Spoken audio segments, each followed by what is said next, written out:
everyone, I'm Corrie. And I'm Charlotte. And we are discussing The Golem and the Jinni by Helene Wecker. I did not look up how to pronounce her name, so I apologize in advance to her.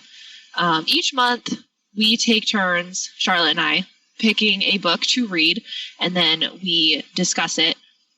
So that is what this podcast is about.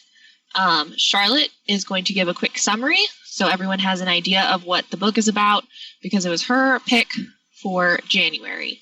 And then we'll get to the discussion. Yeah, so this book, The Jinni and the Golem, is about two mythical creatures, predictably, a genie and a golem, who both end up stranded in different neighborhoods in New York City in the 1800s. Helped to pass as humans by Syrian and Jewish locals respectively, they try to create lives for themselves while struggling with their abilities and the limitations that human society puts upon them. They cross paths, and it becomes clear that their pasts are intertwined, while they struggle to decide if they want their futures to be. So yeah, that's a basic summary. All right. So I kind of wanted us to share just a few basic thoughts on it. This is all spoiler-free. For now, we're going to give a spoiler warning once we get to the part where we really get into the discussion. So, I wrote an Amazon review for this book, and I gave it 3 stars. I might have given it 3.5, but Amazon only gives you the option to give it, single stars. So that's what it got. It got 3 stars from me. I thought it was good. I really liked the prose in it. I thought the description was really great. But it's really slow. The plot is really slow, and there's a lot of characters, so it kind of gets bogged down by the end of it. But yeah, so I gave it 3 stars. I thought it was good, but it's probably not my personal cup of tea. Yeah, and we really talked about this a little bit before, and we kind of had similar feelings about the book, where I would have given it also 3.5 stars. I did not write a review for any other site for this, but I didn't regret reading it, but I probably wouldn't go out of my way to read it again, because it is a little slow, and some books we read, and it's like, we read them really fast, and it's hard to put them down, and this book wasn't really like that.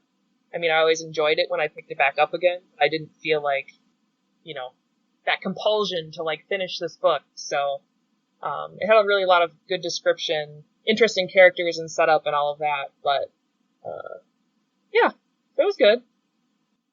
Yeah, I would definitely recommend it to somebody who does read books a little bit slower and who enjoys it. It is historical fiction with some magical realism thrown in. So if you're a historical fiction fan, I would recommend it.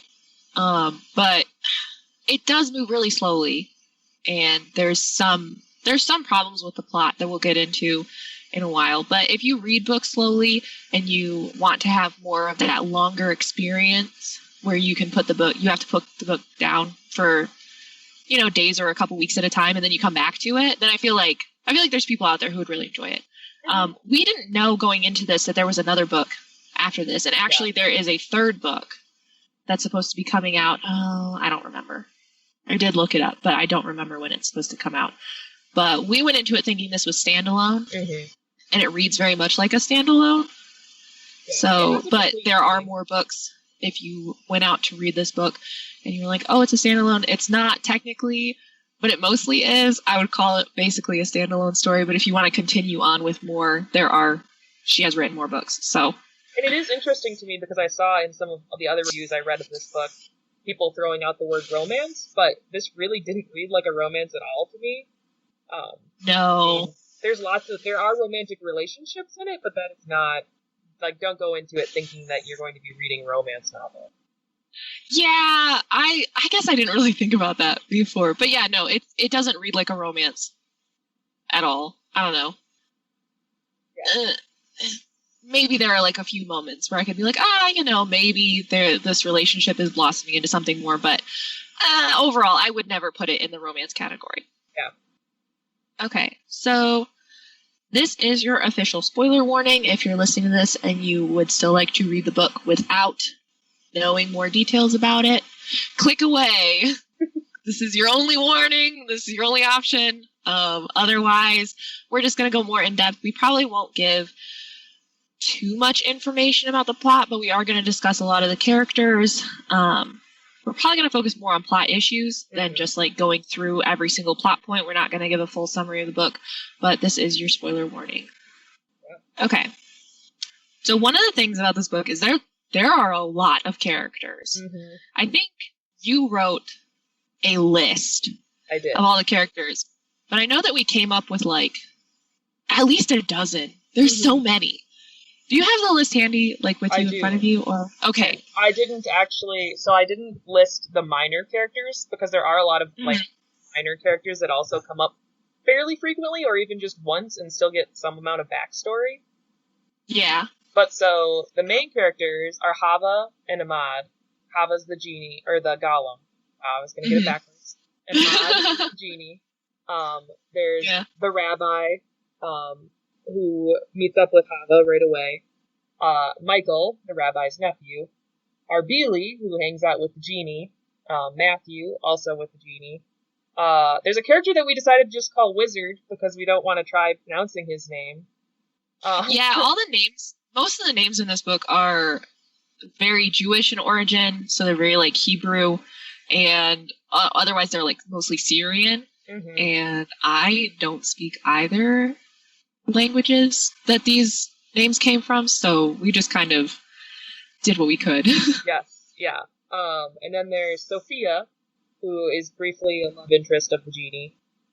There's Anna, who works with Hava in a bakery. There's the bakery owners as well. I didn't list their names. Mariam, who owns... Or Miriam? Did you call her Miriam? I called her Miriam, but okay. I don't know for sure how you'd pronounce it. We can go with Miriam. I like that better. Okay.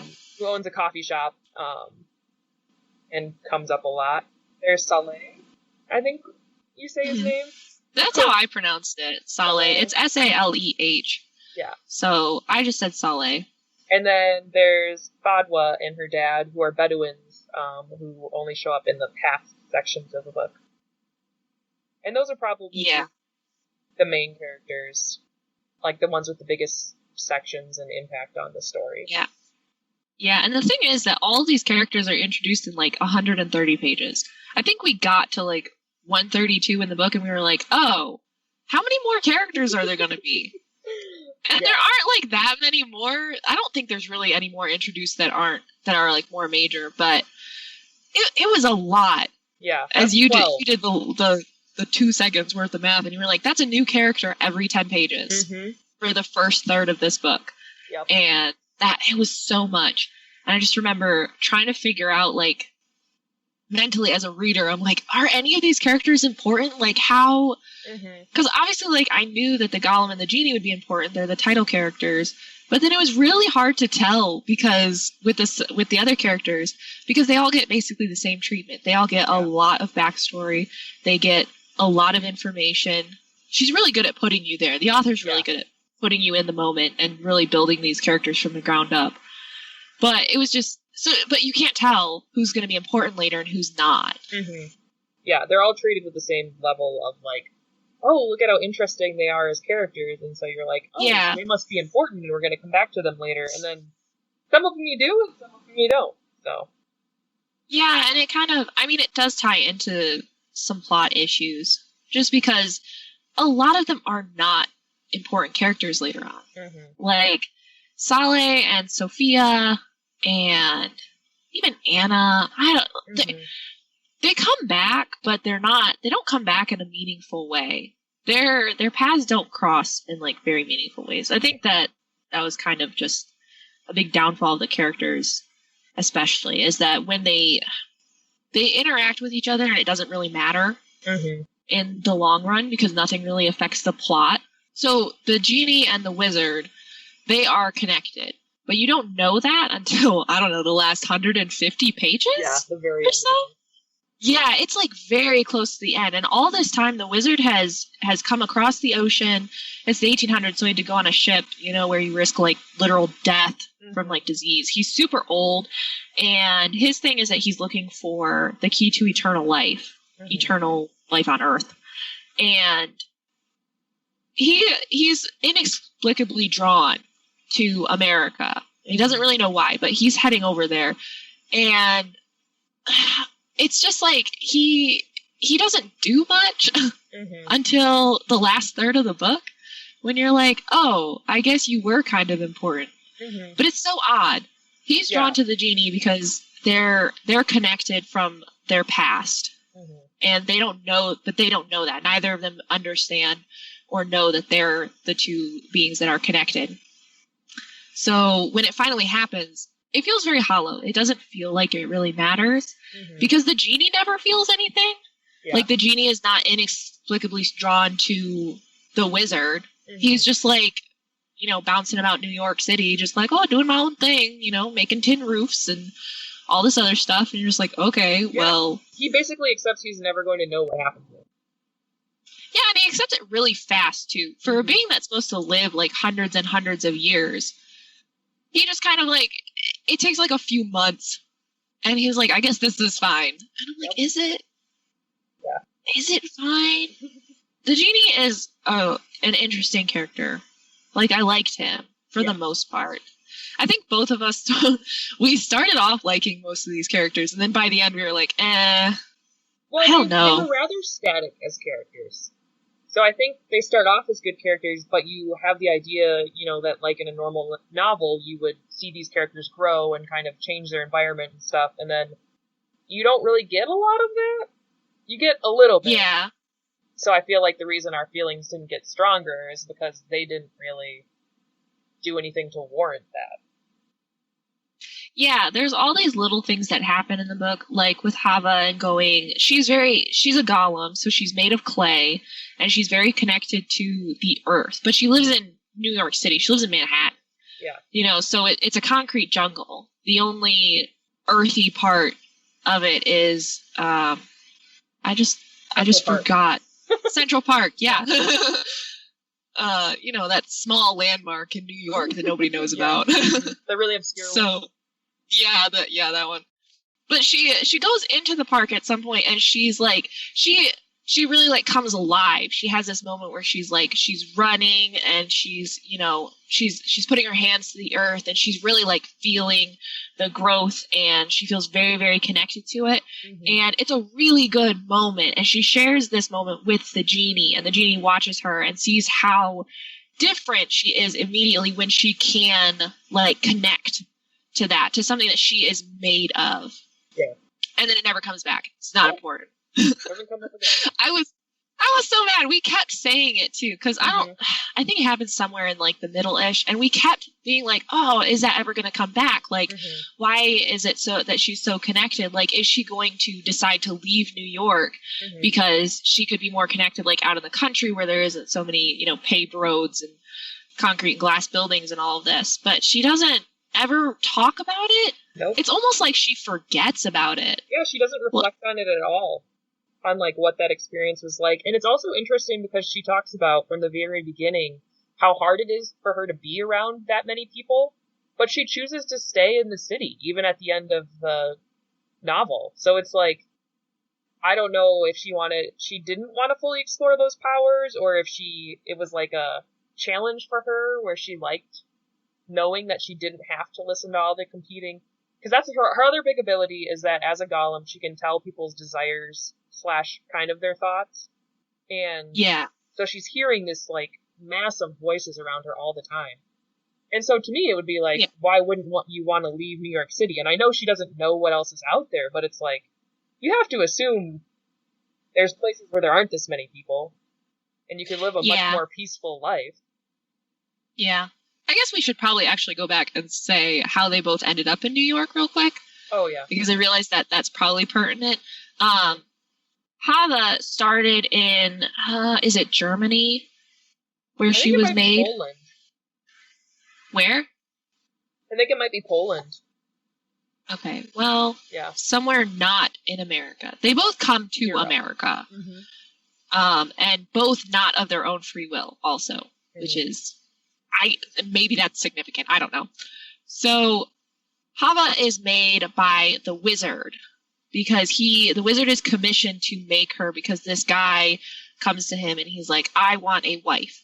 So the guy, what was his name? Otto? Otto, yep. Yeah. So Otto, he commissions the wizard to make the golem, and he wants her to be his wife. And the wizard's like, that's kind of stupid because that's not how golems really are, but okay, I'll do it because I'll take all your money.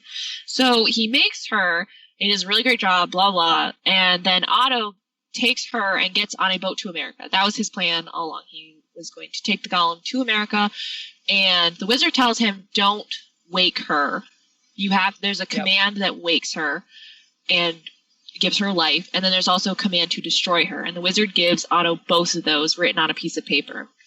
Otto, on the ship, even though he was told not to wake her until he gets to America, he panics internally. He has like an anxiety attack and wonders if he just gave this wizard all his money and the wizard didn't even like make a golem. Like he could have just made him a clay woman, and then, you know, it doesn't matter. Like she's not going to wake up with the magic.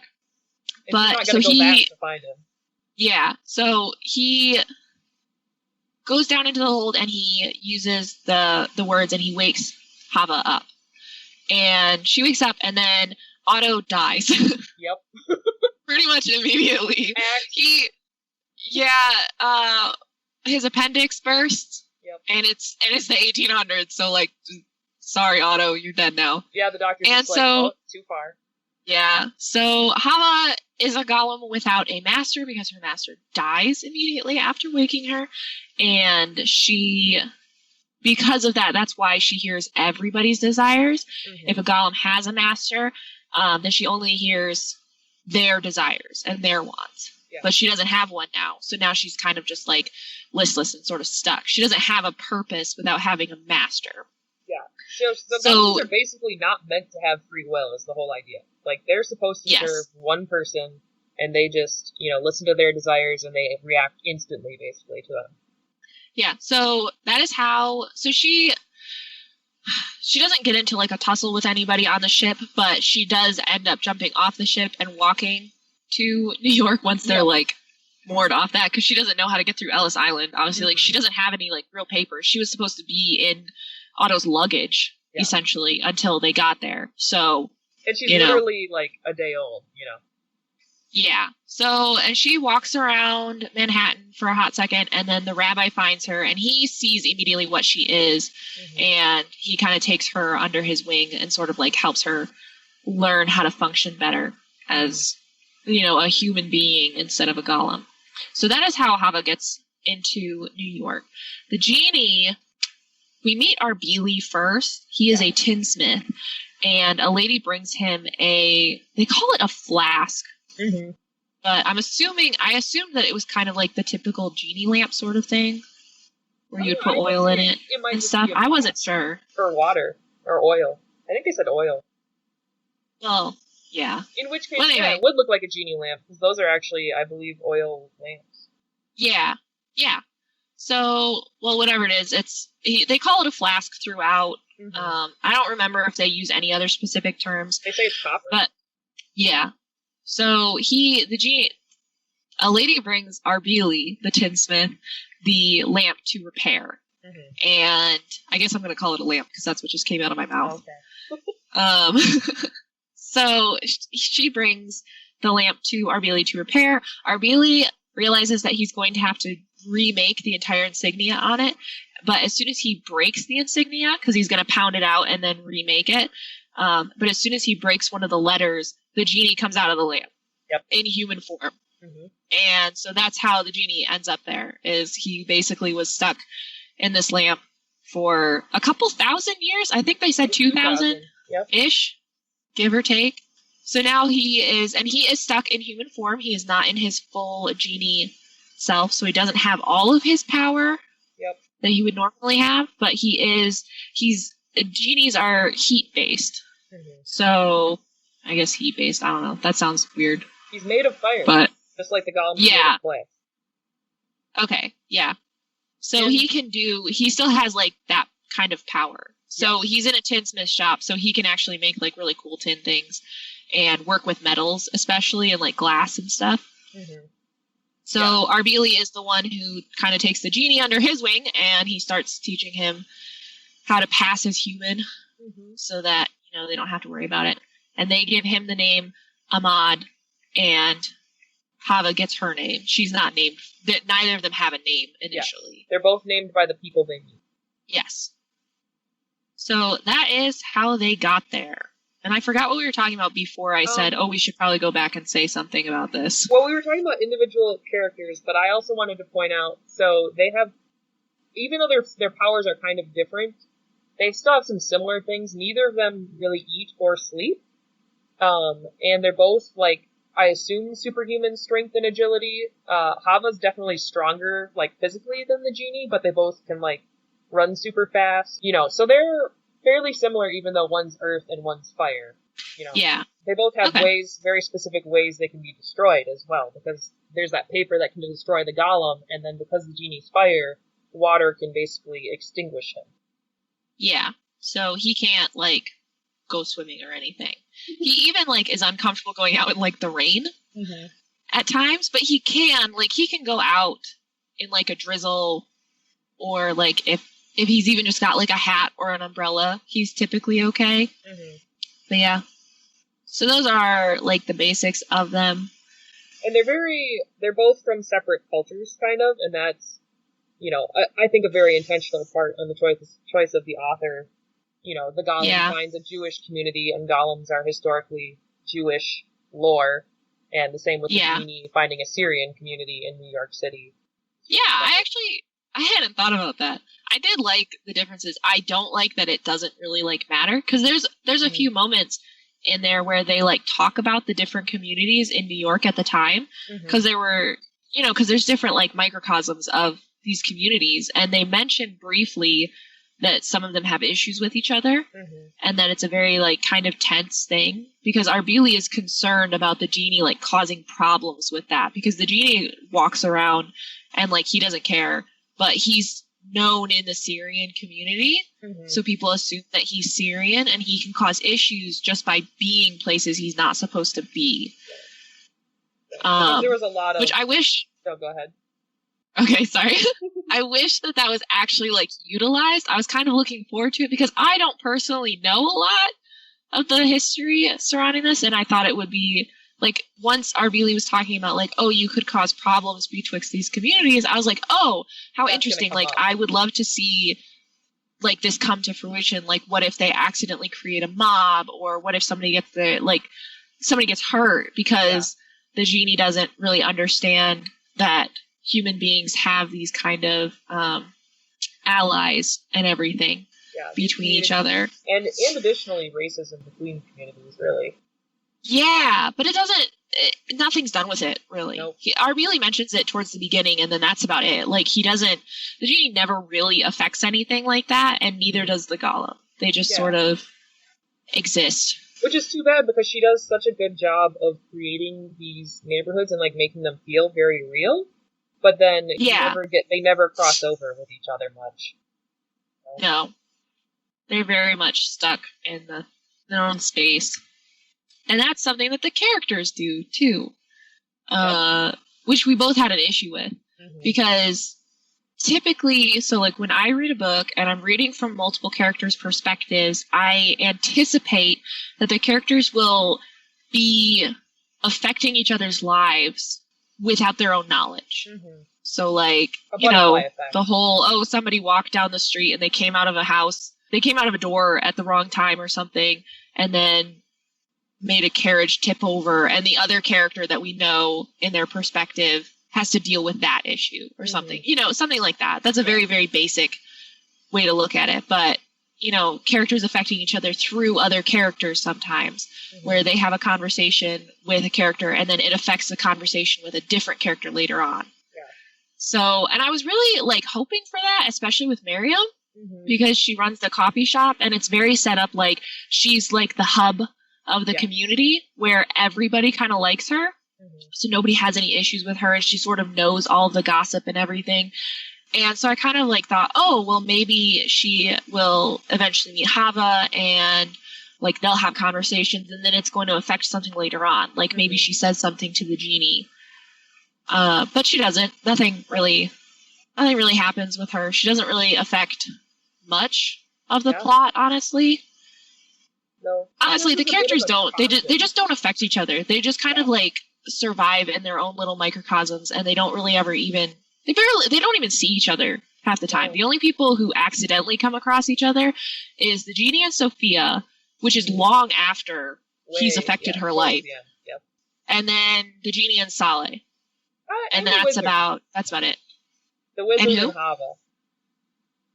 Yeah, and that's the only that's instance true. that felt like what you're talking about. Like, that actually did feel like that, of, oh, they're running into each other just completely on accident, and what's going to happen, and, Yeah. you know. Yeah. But then, like, the wizard doesn't even have to go after Hava. No. Like, he has that moment with her in there, and then it's just kind of like, whatever. And then he doesn't, like, because he's like, oh, well, she's not the key to eternal life, so I guess I don't have to deal with her anymore. Yeah, he doesn't try to do anything with her until the very end. He's more obsessed with the Jinni, because the Jinni represents the eternal life.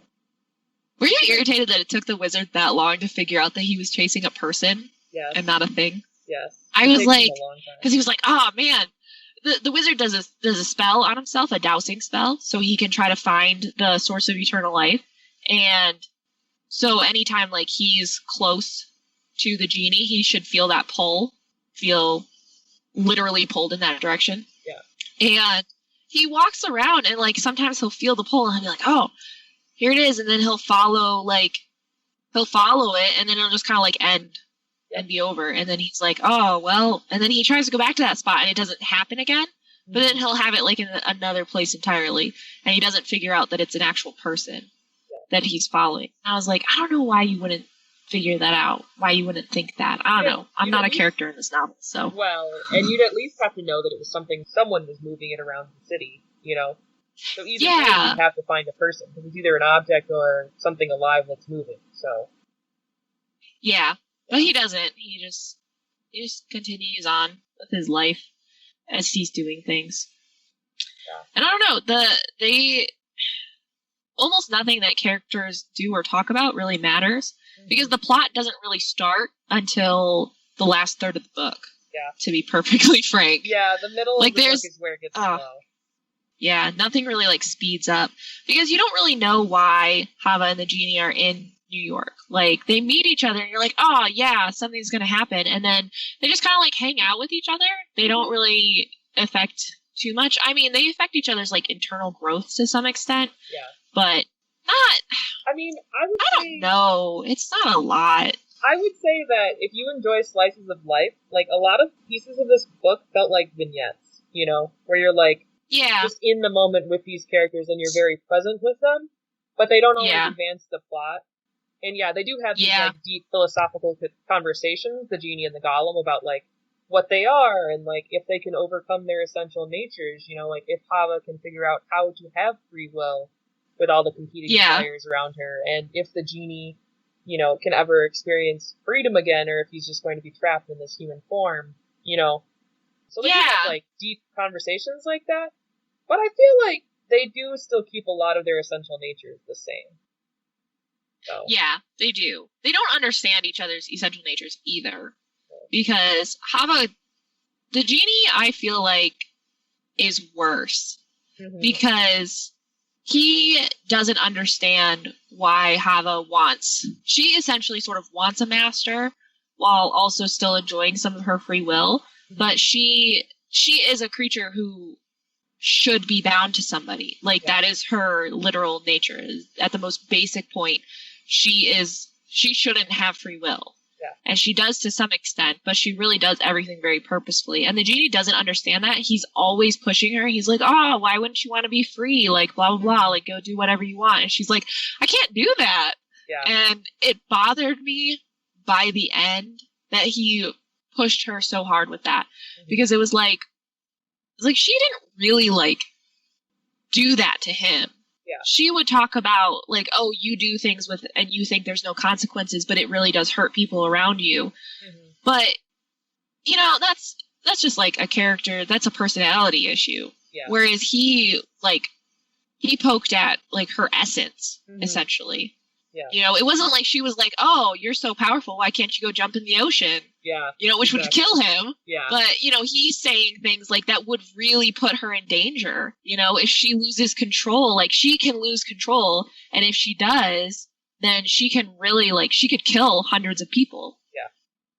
Yeah. So she has to have that control. Yeah, and really the only thing that can kill her, as far as we know anyway, is literally those words. And it's clear in the book as well that not very many people know about these mythical creatures anymore or think they're actually real. So the chances of someone being able to stop Hava if she did go on a rampage are really slim. Yeah, pause 1 second. Do you need something? Okay, what were you saying? I don't know, but I have something to say now. Okay, so I know we're trying to avoid spoilers, like real major spoilers, but I would like to say that the other issue that I had with this book was that characters would die, and I wouldn't really feel anything. And oh my gosh, you are absolutely right. Yeah, I'm a person who really likes to be emotionally invested, and like I want to be upset when a character dies. And there's one moment that she does really well, where she puts the Jinni in danger, that I won't go into too much detail on, but I really enjoyed that moment. But there's several characters die in this book, side characters mostly. Yeah. And I just didn't really feel anything. I was like, oh, well, they're dead. And I feel like I was supposed to care, but she just never quite got us to the emotional level of, like, really feeling their death. Yeah, I feel like characters were introduced with too heavily, and then they were kind of forgotten about. Like, there were a lot of times where, especially like with Sophia and Saleh, they sort of disappear for like the whole middle of the book. Yeah. They have like a scene here and there, but it's very minimal compared to the rest of the characters. So they were introduced, and I really felt for Saleh. And Sophia, like, she lives a very privileged life. She's very wealthy, so her problems are not like as potent as the other people's problems are, because everybody else is like down on their luck essentially. But she's like barely in it. She's like, she kind of has this like subplot with the Jinni, but then it just kind of disappears. Like, even at the end, it's like she just kind of goes off and lives her own life, and nothing is ever really like resolved. Like, she has a major problem, and then it's like, oh, we're just gonna act like that's not a thing anymore. Yeah, and just like, deal with it for the rest of her life. Yeah. And Saleh is kind of the same way. I really wanted to like Saleh, but he just disappears for so much of the book. And that's the biggest problem with having so many characters, is when you have 12 characters and you've introduced all of them in the very beginning, it's kind of hard because they're not affecting each other's lives. They're all living in little microcosms until like they're basically needed for like a partial, like, small plot point or something, and then they suddenly come back and you're like, oh yeah, I forgot about them. Like, I forgot they even existed in this book. Michael's another one of those characters, and I don't even think we mentioned him. No, I had him in the list. I said he was the rabbi's nephew. You? But that's all we said about him.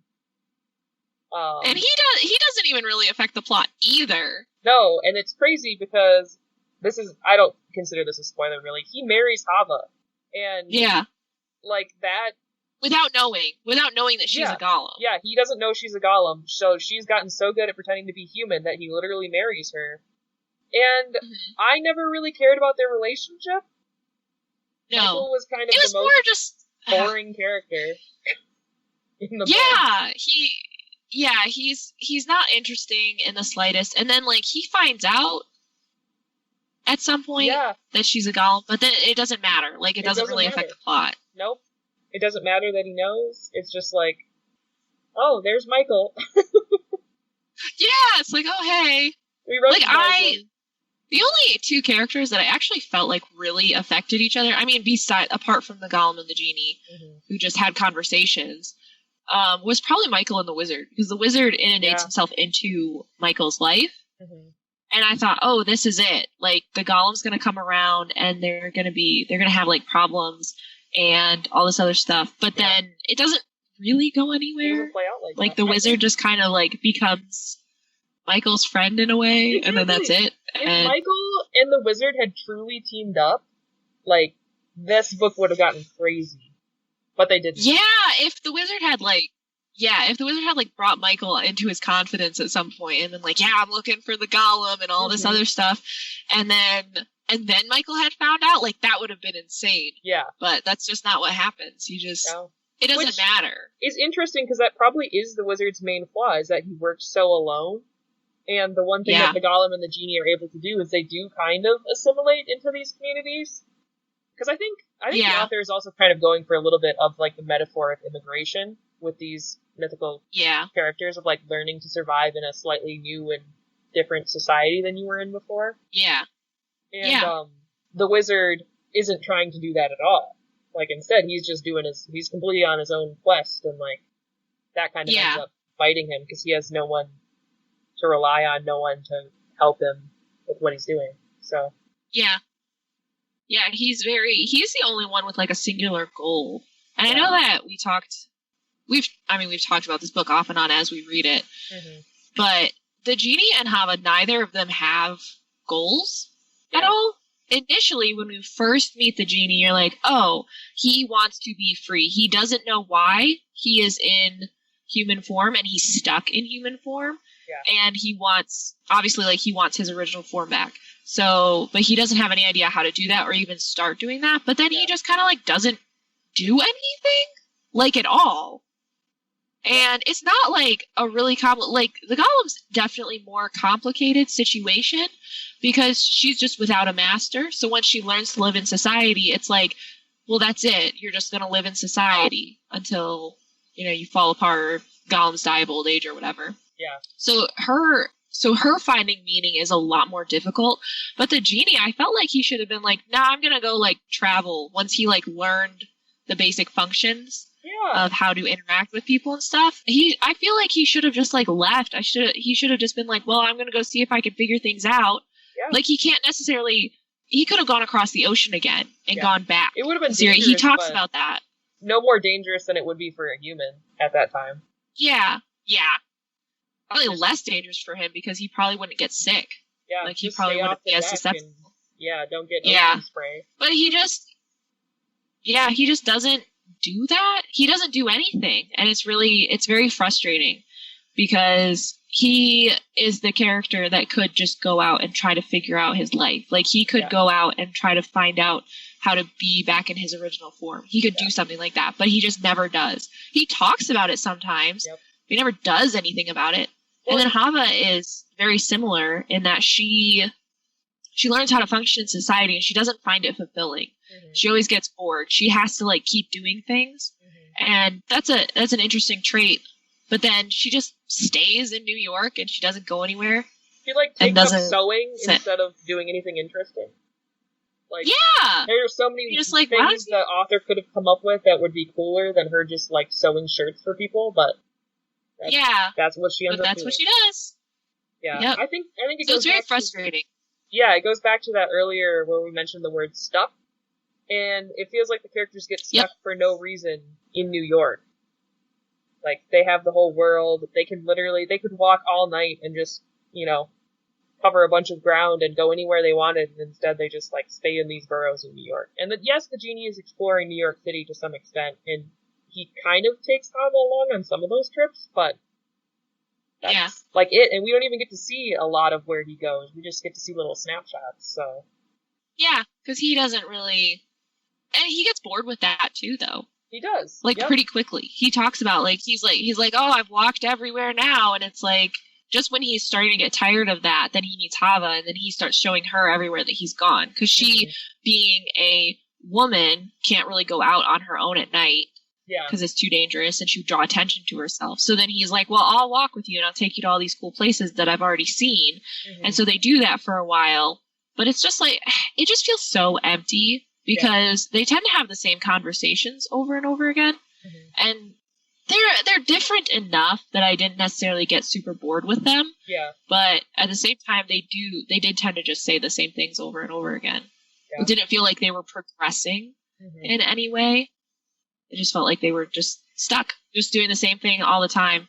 And I don't know, maybe that's the point of the novel. I don't know, being stuck, doing the same thing. But I feel like not enough in my own life, but I don't need a book to tell me like how sometimes routines get really annoying, or like, oh, I need to get dinner again, and it's like, that's what being a human is like to some extent. So, and then the other point I had about her plot is that The parts that take place in the past, there's really no reason for us to go into the past for them. She does whole chapters where you're just, like, transported back into the genie's past, and it's just, I don't see it as benefiting the book in any way. I feel like we could have had... No. There were, that could have been condensed to a couple paragraphs somewhere. Yeah, because we were really curious about that, because we were like, well, this is obviously, like, in the past, so how is this going to affect the now? Like, when is it going to give us the information that we need now? And at some point it did, but we didn't need, 5 or 6 detailed scenes with them, because the only character that was important in there was Fadwa, and then the shaman, the other wizard. Yeah. And that was it. But, we have an entire chapter where we talk about her dad, and we develop her dad as a whole character, and it's like, this was completely unnecessary. Yeah. I didn't need to know this detailed life of her father, because he wasn't the important character. Like, he's a dad. His motivations are very clear and very straightforward. So I didn't need, to know that he cares about his daughter. I know that he cares about that's his daughter. He cares about her. It's not complicated. Yeah. Yeah. So I just feel like that was another, it just could have been worked in a different way, or she could have made their story actually more important in the present, but they're only, tangentially important through other characters. It's not like they pop back up in some form in modern day. Yeah, I wanted there to be, parallels. Yeah. Between them. And there really is not. I mean, maybe Sophia was supposed to be the parallel, but she really doesn't fit that. No. Does she? I suppose, thinking about it, you could maybe make the argument that she was a parallel, and then it turned out better. But it turned out better for Sophia through no fault of the genies at all. Exactly. He just ditches her. He probably would have done the same thing, except he doesn't have the same powers in his new form, so... Yeah. No, he would have, because he doesn't care. Yeah, so he never grows as a character. He doesn't care about anything when he starts off, and then he kind of cares towards the end about other people, because he does a lot of things that affect other people's lives. Yeah. And he doesn't really care, because there aren't really any consequences for him. I mean, what are you going to do, send an angry mob after him? They're not going to be able to do anything to him. He's a genie. Yeah, especially if they're carrying torches, he's already on fire. So... But he affects other people, and then he doesn't care about it. And then by the end, I wanted him to care more. If he had grown and started caring the way Hava does, if he had actually taken things to heart that she says, but he never really does. No, he only really learns to care about Hava and a little bit Matthew, I guess. Yeah, but even then, it never feels like he really I guess both of those people, Hava. Well, not Hava, but Arbeely and Matthew especially, he seems to grow to care about them a little bit more, but you can also argue that those are completely selfish reasons that he cared. Yeah. Because he loses his job at one point because he doesn't care about Arbeely, who becomes his employer. And so then he loses his job, and he's just whatever, I guess I'm not tied to this community anymore, and I can just leave. Yeah. And it's so he viewed that as a good thing. And then it's well, later on when he wants his job back, it's just because he wants to be back in the community. It's not because he cares about Arbeely. It's not because he genuinely wants to apologize. Yeah. It's because he wants something from him. But he really only does things, even to Hava to a large extent. He wants the companionship because she's the only other person who's like him. Yeah, who understands. She's the only one. Yeah. Yeah, even though they don't understand each other fully, they are the only mythological creatures that they know. So... they're sort of just stuck with each other. And without each other, it's very lonely. Yeah. And the genie can't... Yeah, so it's just... He still feels selfish all the way to the end, whereas Hava feels almost selfish in what she does, because it is a little selfish that she, does things because she doesn't want to deal with the voices, so she helps people because she doesn't want to feel their sadness, their angst, and everything. Yeah. But at the same time, at least she's doing good things. She doesn't just do things because somebody wants something. Yeah. She learns that, you can't really just do everything that somebody wants, because they might not actually want that. It just might be an immediate desire. Yeah. Which is an interesting concept. I think philosophically that it brought up was like the difference between momentary desires and like actual goals, you know, and like what drives people. So I did like that the book explored that to some extent of, you know, what you might think, oh, I really want this cookie, but then there's another part of you that's like, no, I like, you know, I'm on a diet or I shouldn't eat that, or, and sorting through that is something you learn as a person, and it's kind of interesting to see Hava explore that. Yeah, as somebody who appears as an adult and has to learn how to do that without anybody knowing that she's learning how to do that. Yes. Everyone just assumes, oh, you know, especially because she's in, and it's interesting too because they talk about even like, she doesn't know like what a Jewish funeral is like and things like that. So then she doesn't know when she's crossing these lines, you know, in society. Yeah, the societal, societal and cultural lines. Mm-hmm. Yeah. Yeah. She was a really interesting character. Mm-hmm. So I feel like that kind of covers it. I feel like we talked about characters and plot. Mm-hmm. Those were the two big things that we kind of talked about, that we wanted to talk about on here. Yeah. I do like to end on positive notes, though, because we both do still recommend this book. Yeah. I still would recommend it. And even after listening to this whole discussion, we didn't give too many spoilers. Mm-hmm. So I feel like you could probably still enjoy this book. I mean, there's too many characters and stuff for us to even fully cover everything that happens. Like, it would there's so much detail. This book is 484 pages. So it's long. There's a lot. Yeah. It is a hefty chunk.